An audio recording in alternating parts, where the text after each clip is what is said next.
On June 17th, a series of 4 major wildfires ignited in central Portugal, some of which were the largest the country had ever seen. The fire caused a total of 64 deaths, most of which occurred in the town of Pedral Grande, where a fire swept across the road, killing citizens who were attempting to evacuate in their cars. More than 2,000 Portuguese firefighters were deployed, along with foreign aid coming in the form of 24 water-dropping vehicles from the countries of Spain, Morocco, France, and Italy. The firefighters fought the flames until the blaze was eventually put out on June 24th. Most authorities believe that the fire was caused by a series of lightning strikes originating from a dry summer thunderstorm. However, president of the Portuguese Firefighters League, Jaime Martins Soares, claims that he believes the fires may have been started by, quote, a criminal hand. However, after a full investigation was launched, authorities located the trees that had been struck by lightning and set ablaze, proving that no criminal activity was actually involved. When asked about the danger that wildfires pose in the United States, Baltimore native Carrie Murray had this to say: "Wildfires are a serious threat all across the western seaboard, and pose a real danger to our national forests and wildlife. As for the Portuguese citizens, stay safe, and remember, the world is with you as you recover from this horrific tragedy." I am Cameron Martin, signing off.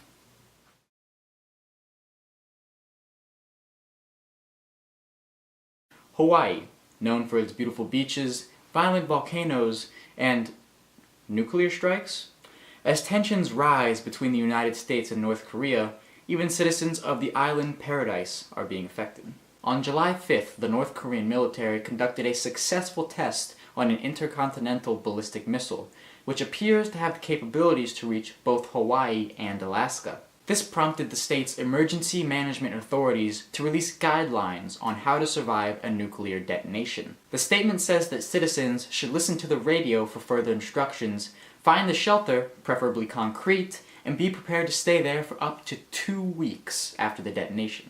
When questioned about the subject, the governor of Hawaii, David Inge, stated that, quote, "The possibility of a missile or bomb from North Korea is very, very low. It is a very unlikely event. Our whole focus is to make sure that we are prepared." However, some American citizens feel differently about the North Korean threat. Physician and Johns Hopkins Hospital retiree Jackie Martin had this to say on the subject: "They will not attack the US as it will mean certain destruction.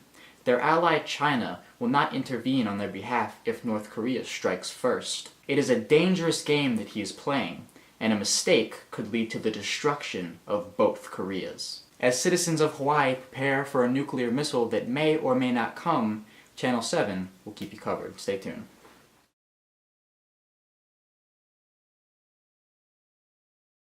David Bottler, a teacher at Reservoir High School in Fulton, Maryland, plans to gather donations and deliver them to Hurricane Harvey victims in Houston, Texas. The Maryland native felt compelled to help the victims of the hurricane after seeing the destruction of their city on television. He contacted the corporate officials at U-Haul, a moving company that supplies large trucks to people moving, and they agreed to rent Bottler a truck for a mere $1.